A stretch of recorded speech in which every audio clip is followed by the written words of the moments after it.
Hello, everyone, and welcome back to our Jason Howell Company Zoominars, where we talk with experts that are oh so helpful during this pandemic. Thank you so much for being here. If you give me a second, I'm going to go ahead and let people in from the waiting room that are all waiting to join us today for a pretty spectacular event. Okay, so here they all are. So everyone, welcome to Navigating Private Philanthropy During a Pandemic. Today we've got a couple of really great guests, and we don't always have two guests. We normally just have one guest. But today we've got two guests, Schott and Peter Lipsett. Before we get into the whole formality of this particular Zoominar and their introductions, let's just meet them and let them sort of come into the room. We'll start with Catherine. Catherine, how was your day? How are you feeling today? Thanks, Jason. I think today it's Wednesday, so what, it's hump day at this point? I think a lot of people lose track of days, so I always wake up and ask what day it is. And some days are like Groundhog Day, but it's been a good day. The sun is shining. I'm here with you and with Peter and all these great guests, so looking forward to a great conversation. No, we're so happy to have you. And I always lose track of the day. I have to know, is it a Zoominar day? Is it a BNI networking day? Okay, if it's neither of those, is it pizza night? So I definitely have tricks now. Peter, exactly. Tell us how your day's been so far, Peter. It's been good. I actually went into the office today, which is not something I've been doing a lot. Wrote a newsletter to all of our Novus Society clients, which is our program for folks interested in philanthropy who are under age 40, and we're engaging them, and worked on my beloved whiteboard wall and kind of sketched out some marketing ideas. Nice. And I know I love my that's the thing I miss the most about not being in the office, is not having my whiteboard wall. And then did a call with our communications team and did some other staff calls, and then ran to the post office to mail some stuff for my wife. And now I'm back at the house and here with you. Well, thank you for being here with us. It sounds like it's been a busy day for both of you. So I certainly appreciate, and I know all the people who are here either via Facebook or Zoom, and the future people who will be watching this on YouTube, we all appreciate you coming here to share a little bit about what you know, because we know you know a whole heck of a lot about philanthropy and how we can support each other during this crazy 2020, because it is a crazy year, and we do need to support each other. All right. Well, now that we've said hello, I'll go ahead and share my screen and re-welcome everyone to the show. If you came to Navigating Private Philanthropy During a Pandemic, you've come to the right place. Before we get into our program, let's have a word from our sponsor. So, Jason Howell Company is a family wealth management firm that helps millennial and Gen X families essentially turn into patriarchs and matriarchs for their communities and for their families, people we need so much. We do that by equipping them with 3 tools. The first tool is a financial roadmap. That roadmap typically articulates about 40 to 60 recommendations. It shows them what they need to be doing. The second tool is an implementation guide, and this is the guide where we show them essentially when they need to prioritize those 40 to 60 recommendations. The third tool is a family constitution, and it really goes working with the parents and talks about really why all of this is so important. Not just about the money, but that the lives they want to live and the legacy they also want to leave in the future. We call all of this family governance, and for more about that, just go to jasonhowell.com. Now, we're pretty proud of our accolades that we've had over the years, but we're most proud of the cool relationships we have with people just like our wonderful guests like Catherine Schott and Peter Lipsett. So we'll start with Catherine. I've known Catherine for a number of years. I'd have to say it's almost more personal than professional. She is responsible for at least one formal date I have with my wife every year, thanks to the Community Foundation Gala that raises so much money for so many organizations throughout the year. Happy to typically come to that in October, though I know this year it will be virtual, as almost every event is. But before she tells us about the Community Foundation and her great firm, where we have sent referrals from our business relationship, it's just really interesting to note how involved in the community Catherine is. Obviously, a vice chair here of the board, or she wouldn't be talking about the Community Foundation. Also with the National Association of Elder Law Attorneys, which she was just telling me about that before we turned everything on. But look at her education, my gosh. Not only does she have a poli-sci degree and a Spanish degree, A law degree, of course, we kind of knew that and figured out as a lawyer, but an LLM in tax, which I admire personally very much. Everything around finances tends to come back down to how does it affect your tax situation. So highly educated, highly friendly, Catherine Schott Murray, please tell us about the organizations you're associated with.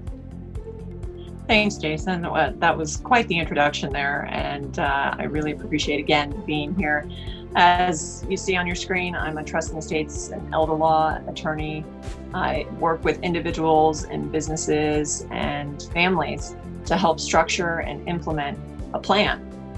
I think in these COVID times, more than anything, people have found that they want a plan.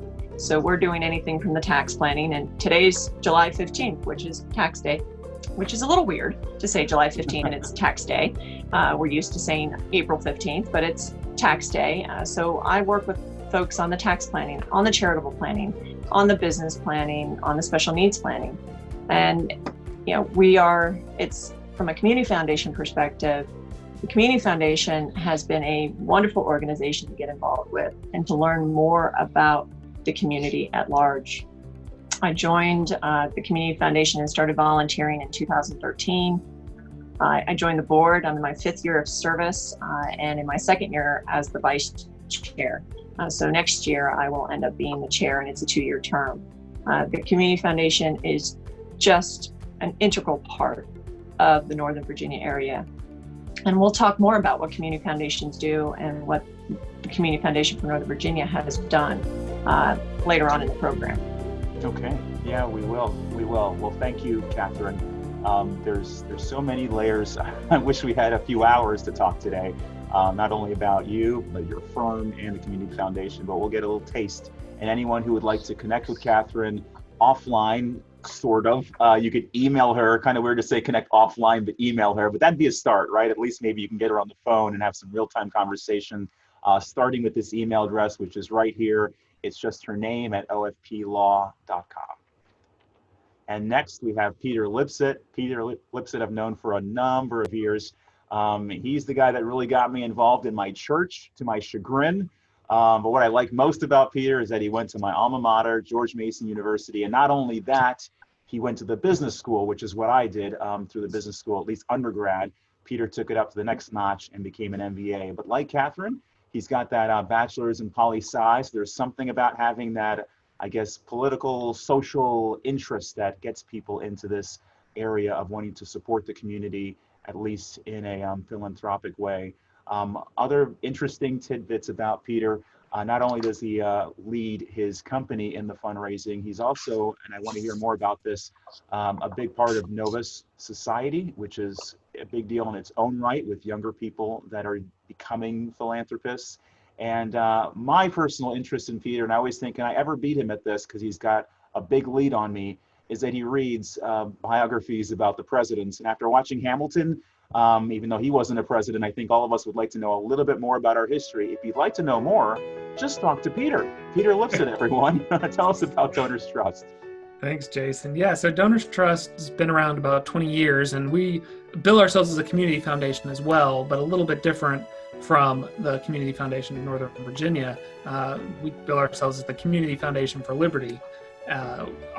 Instead of being bound by geography, we're really bound by a set of principles, a set of ideas. And so we work with organizations and donors all across the country, but all of whom tend to share a belief in limited government, personal responsibility, and free enterprise, come at things from that more conservative, libertarian direction, and really believe in the value of public policy and ideas and public interest law and student groups and that sort of thing. And that's where a lot of their funding goes. We granted out $163 million last year to 700 organizations all across the country, and really work with a lot of organizations to help connect the dots between what they do and some of the donors out there. And as you said, one of the big programs that I oversee, amongst kind of just more broadly figuring out how we grow, is our Novus Society, which is a group of now more than 50 or so individuals and couples who are under age 40 and say, you know what, I care about philanthropy. I don't quite know where to start, but we get them into a donor advised fund, and that gives them a vehicle and a structure but then also give them some mentorship and connection and training and engagement, and help them understand what does it really mean to be a philanthropist, which we don't describe as, somebody who looks like the Monopoly man, but somebody who actually thinks and approaches giving in a strategic way. Remind me, Peter, did Stephen Curry go to Davidson College? He did, but he's a little bit my junior, so I didn't get to overlap with him. I still believe you're being a little humble. We all know you taught him everything about his jump shot, so thank you, Peter. It's been quite entertaining for all of us who are NBA fans, and thank you so much for being here. I really look forward to learning more about Novus and the organization. So we've seen already that there are a couple of ways you can get involved in philanthropy, and I know we'll get into this with the two speakers, where you can have a geographical bent, you can have a thematic bent. There are a lot of different ways, and even underneath that would be more specific ways. Most of us are used to, whether it be our church or whether it be our alma mater, contributing that way. These two organizations sort of give you an umbrella option, and different from a Fidelity or a Vanguard, where you might say, help me donate my money. At least they're going to give you some area of specificity so that you can have a few options, but not so many options that you have no idea what to do. Well, let's talk about that. Peter, I'll send this first question to you. What is a donor-advised fund? So a donor-advised fund, I often refer to it as kind of like a charitable savings account. You think of your health savings account, well, your donor-advised fund kind of serves in a similar purpose. You're able to put money in, immediately get a tax deduction for that money. It's as though you had given it to charity, but then you don't have to give it out to a charity immediately, depending on what your strategy is. And you can let it grow tax-free there. You can give it out immediately. You can add to it, et cetera. But then you've got this little nest egg of charitable dollars to use for your philanthropy and for giving out. And that's the basic structure. That's the tool, the vehicle. And anybody who's offering a donor-advised fund is essentially offering that as a basic product, from your big, huge Fidelity Charitables and Schwab Charitables to your smaller organizations, or more mid-sized ones like what we have, to the smallest donor-advised funds. Where it gets interesting is, and we'll get into this a little bit more with the next question, I guess, is how those donor-advised funds differ and what they offer, because different ones can have different focuses and different bends, different geographic locations, missions, et cetera. But the donor-advised fund in and of itself is just a great vehicle for tax planning, for timing out your philanthropy, for simplifying your philanthropy and giving you a little bit more flexibility. My wife and I use one, and I like the fact that I can just put money in automatically every month. Automatically, a check gets written to my church every month, so I don't have to actually remember to take my checkbook to church. And of course, that's a very difficult thing to remember to do now. And it means that it's easy for me to look and say, how much charitable dollars do I have ready to go? When a crisis like what we have now hits, I can say, okay, we've got some in reserve. Let's get it out the door. Let's find some good places to do it. So just adds a lot of flexibility to giving, and it's just a cool tool in general. I've always wondered, Peter, don't you ever worry about the little frowny face you might get when the usher comes down the aisle and that you don't put anything in? I just flash my chair of stewardship badge, and they just kind of nod and head on. Oh, very nice. I guess that helps. Well, Catherine, give us your view on donor-advised funds and how that might float through to the community foundation. So donor-advised funds, everything that Peter said is spot on. It does give an easier way for folks who want to, or who are charitably inclined, to have one location to have their charitable dollars housed. And so, from those who might be, $100 here, $250 here, small amounts, and then you have to keep receipts. And then it becomes an administrative nightmare, as again, we're on tax day and you're having to pull all those receipts together to say, well, who did I donate to for this year? With the donor advised fund, you've made perhaps several donations over the course of the year to the donor advised fund. You get one receipt from the contributions you've made to the donor advised fund. From a community foundation standpoint, community foundations are actually another alternative that do offer the ability to house donor advised funds. And for those, the Community Foundation for Northern Virginia, one of the ways that they bring donors into the community foundation, and those donors have the opportunity to either have their donor advised fund be local or, go out internationally or nationally as well. So, but the community foundation itself, and what community foundations are, is that they are grant-making public charities. Their goal is to bring together individuals and families and businesses and the financial resources of those people to support local nonprofits in a local area. So, for example, and you mentioned this earlier, Jason, the Community Foundation for Northern Virginia, in March, they stood up the COVID-19 response fund. And in a very short period of time, they raised more than $2 million and have granted more than $2.1 million. And they granted a little more than $2 million out over the course of 5 different rounds. Wow. Now, you held up earlier there's a one-pager that the Community Foundation has put out to show where those monies have gone. So it's anything from, round 1 was assistance for food insecurity.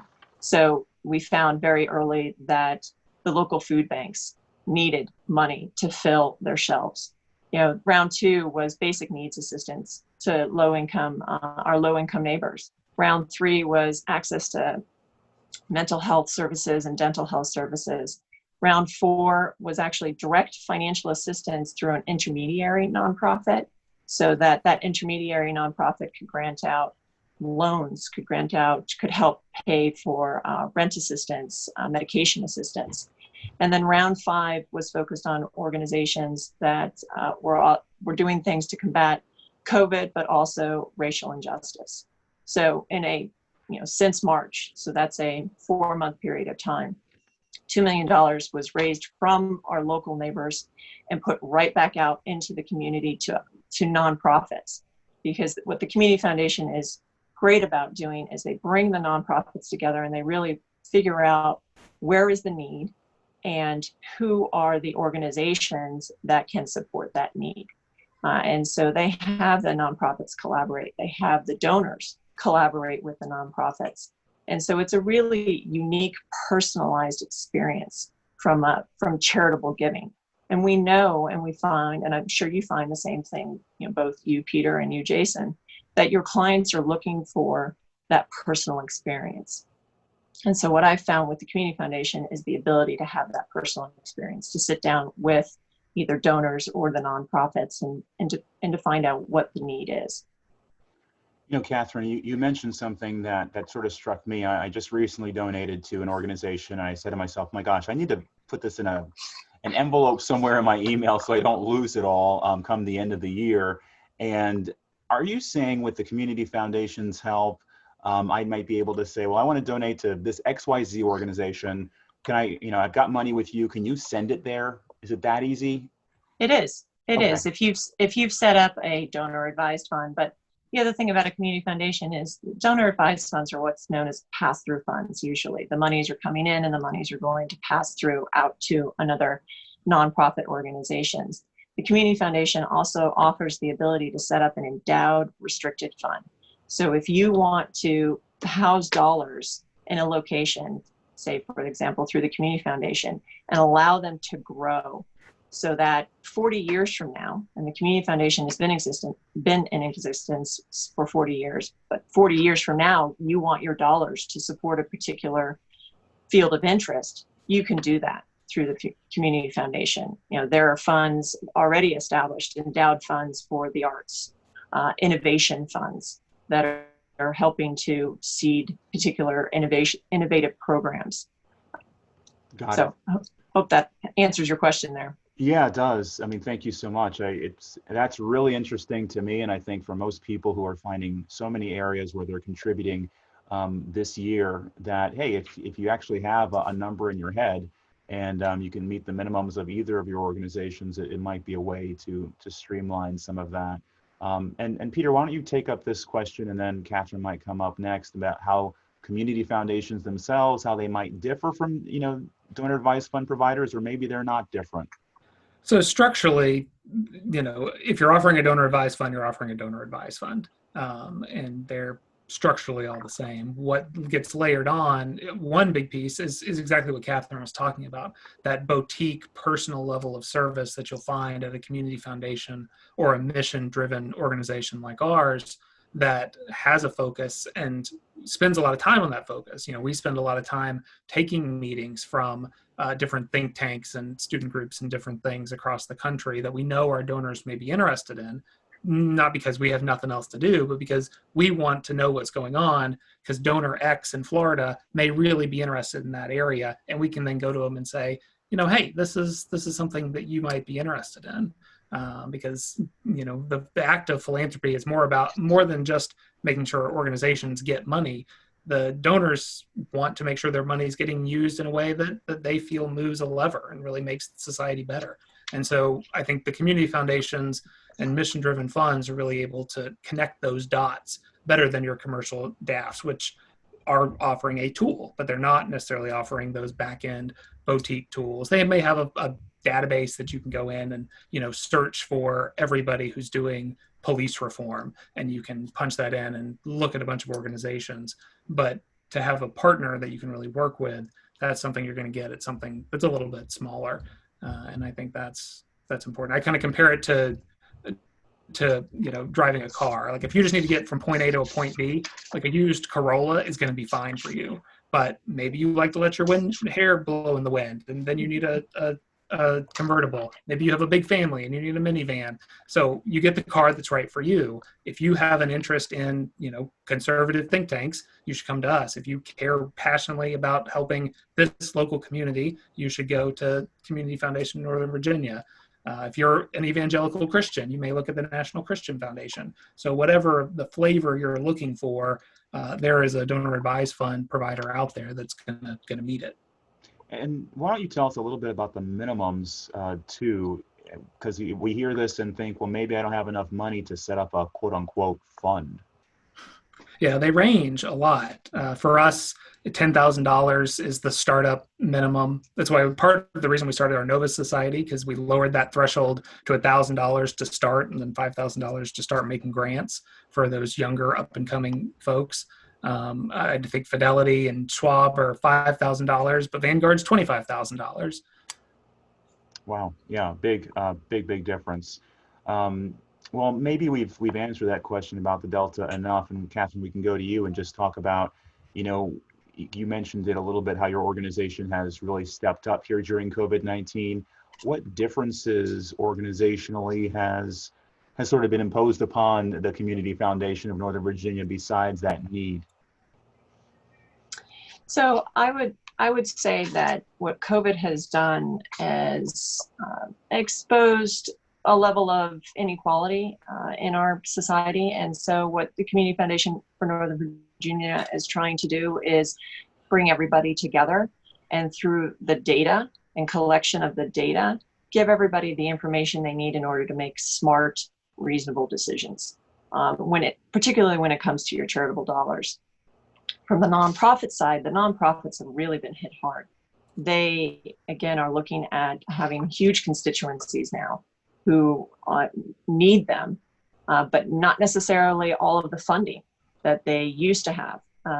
Donors themselves have also been impacted by COVID-19, whether through asks. I'm sure we all remember very early on how many emails we were getting from all of our different alma maters and all of our different organizations that we were involved in, asking us to donate. And local nonprofits are the same. They feel like they may be forgotten with everything else that's been going on in the world. And so the Community Foundation helps to continue to put them in the forefront of people's minds when it comes to charitable dollars. And it's interesting. I've seen a lot of nonprofits have to pivot.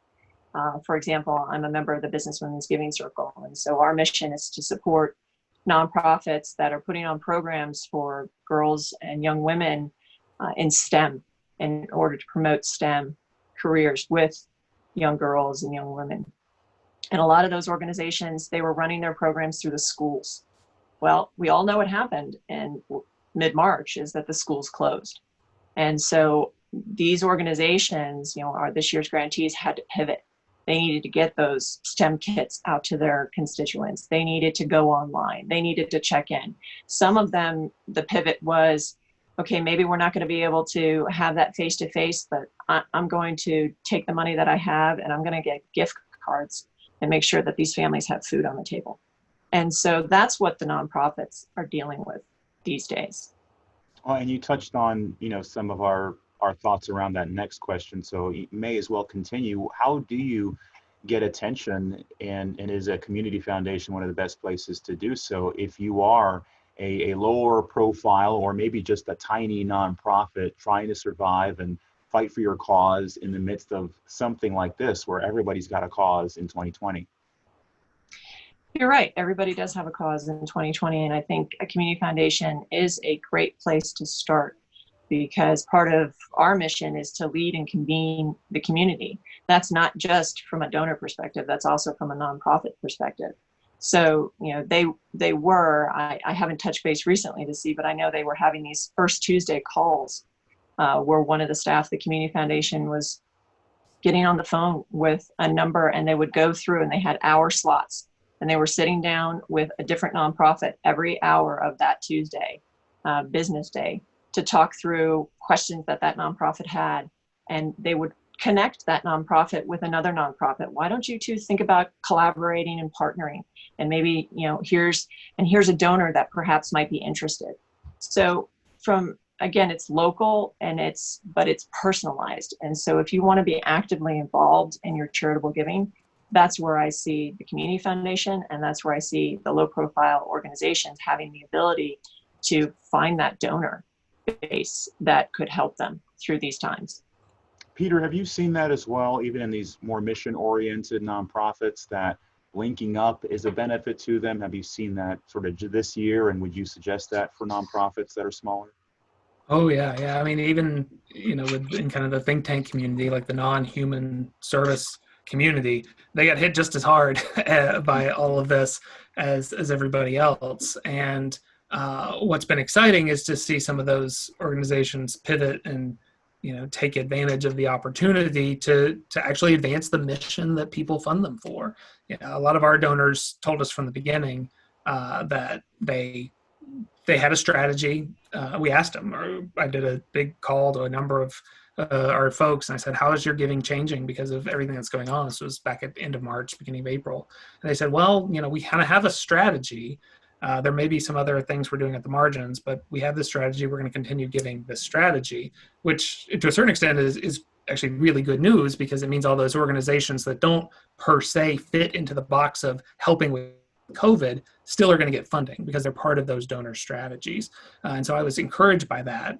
One thing we did, similar to what the Northern Virginia Community Foundation did, was we launched a program called the Growth and Resilience Project, which was really focused similarly on quickly catalyzing donor dollars and getting them out into this think tank community for organizations that were seeing opportunities to advance things they'd long cared about in terms of regulations and different things, both to help on the health front and tear down some walls so we could solve the health problem, and on the economic front to help get people back to work, make sure that the economy didn't fall apart as well.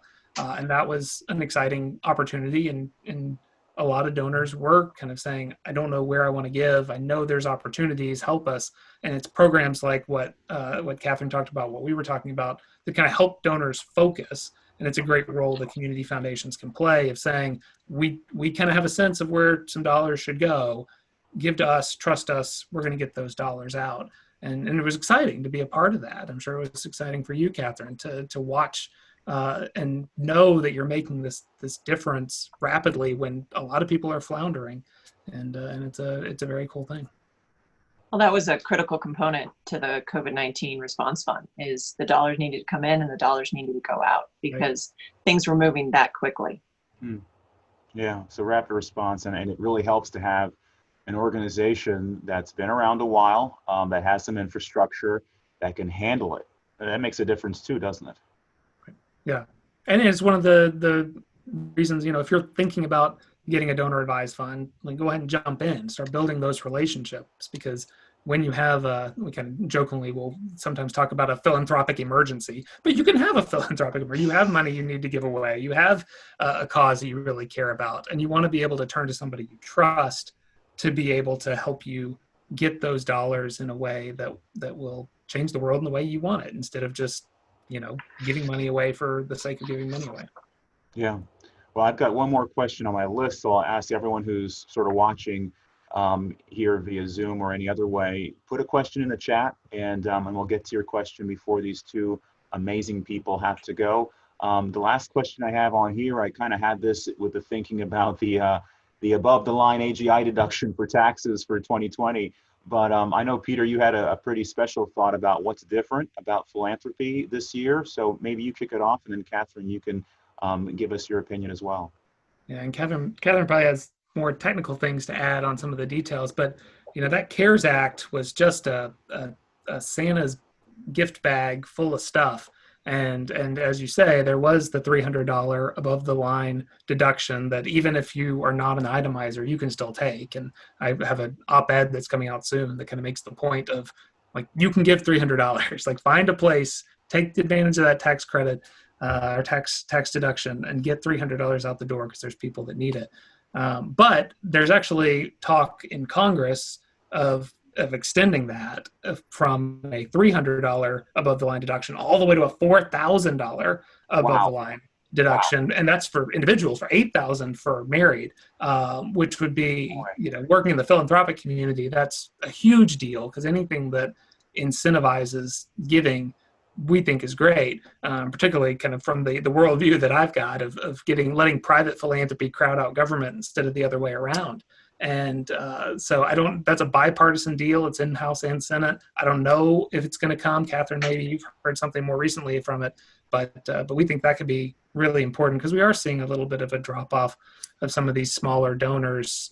Some blame the 2017 tax bill. That's part of it, but that's not all of it. It's a trend that's been going for a while. And the more we can incentivize giving, the better off. And there's a few other things in terms of AGI, and businesses can now deduct 25% instead of 10%. That was in the CARES Act. So if you give through your business, you have more room to do that and write it off. I don't know, Catherine, you want to talk any of the other nuances? Well, just to be clear, that the $300 deduction, above the line deduction, is not available if you're making a contribution to a donor advised fund. Right. But if you are making a contribution to a restricted endowed fund, that's different. It's not a donor advised fund in that sense. But certainly, I agree with you that I think the proposals that are in front of Congress right now are a response in part to the 2017 Tax Reform Act, where the standard deductions were increased, and so we had a lot fewer itemizers on their tax returns. And so for those who were giving at the $50, $100, $150, $200 range, but they could itemize and they could get the tax deduction, the increase of the standard deduction wiped that all out. And so nonprofits have seen a dip from that perspective. So that would be great news for the nonprofits, and great news for donors as well. I think folks do need that incentivization to give to a certain extent. Although I always tell my clients, listen, you have to be charitably inclined. Let's not just focus on the tax benefit that potentially comes from your charitable dollars. You need to be charitably inclined. So it'd be great to see what happens in Congress. Fingers crossed on that one. Yeah, I think we've got a couple more weeks before CARES Act 4 may be coming out before the big recess. I think the House is maybe going to be extending their session a week to try to finish up what they're doing. And then the Senate may come in before it just becomes election season and nothing at all gets done. But it'll be really interesting. Well, everyone brace yourself. I'm going to stop the share, and it's going to be all big faces from here on out. Really appreciate having both Peter and Catherine share just a little bit about what they know in this world of philanthropy. Before we go, I like to do this at the end just for people to, if they came in late or if they just had their brain sort of scrambled at this point, give us one tidbit that we should take away, in this case, in the world of philanthropy before we go. And Peter, we'll start with you. I was going to use the Catherine's answer to take my thinking time. I think the biggest thing that I talk a lot about is I think anybody can be a philanthropist. Anybody can be a giver. It doesn't require that you have, like I said, you don't have to look like the Monopoly Man. You don't have to have a concrete building with gilded columns on it. Give $50 here, give $25, give $10. But start that act, because it's important to make it a habit. And then from that habit, good things happen. It grows, society changes and becomes a better place. You become a better person. But there's a lot of good dominoes fall when you start being a giver. And so I'm sure many of the people watching this are giving here and there. Take time, figure out, how do I make this a real habit, not just something I do willy-nilly, and grow it from there. I think that's the gospel that I preach in terms of philanthropy.